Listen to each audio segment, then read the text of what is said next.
أشكر الشيخ فهد بن حذلين على هذا التطور اللي نشوفه كل سنة عن السنة اللي قبله. تطور عجيب وعظيم.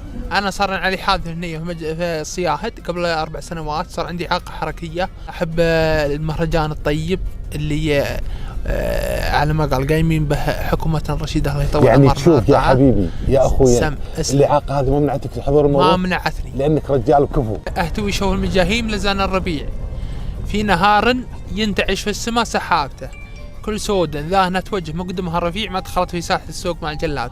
أشكر خادم الحرمين الشريفين للملك سلمان بن عبد العزيز وولي عهده الأمين محمد بن سلمان والشيخ فهد بن حذلين ورئيس اللجان الأمير بندر بن سلمان، جعله ربي يطول عماره وجمعونا وعلومهم كلها طيبة، اللي يبيع واللي يشتري كل علومهم زانة وتلامس شريف. وهذا مهرجان الجميع ولله الحمد، يحمل اسم غالي على الجميع وقايمين عليه رجال أكفاء مثل الشيخ فهد بن فلاح بن حذلين ومسؤولين، ونتمنى لهم إن شاء الله التوفيق. قول الله يبيض وجه القايمين على مزايا الملك عبد العزيز ويبيض وجه فهد بن حذلين، هذا شخل الناقة وغني عن التعريف وداعم، نقول بيض الله وجهه منا لمك. سلام طال عمرك، ابداع وفخر ومنصة رائعة إن شاء الله، واتمنى لها التوفيق إن شاء الله ومن أفضل لأفضل. دامها تدعم الناقة وأهلها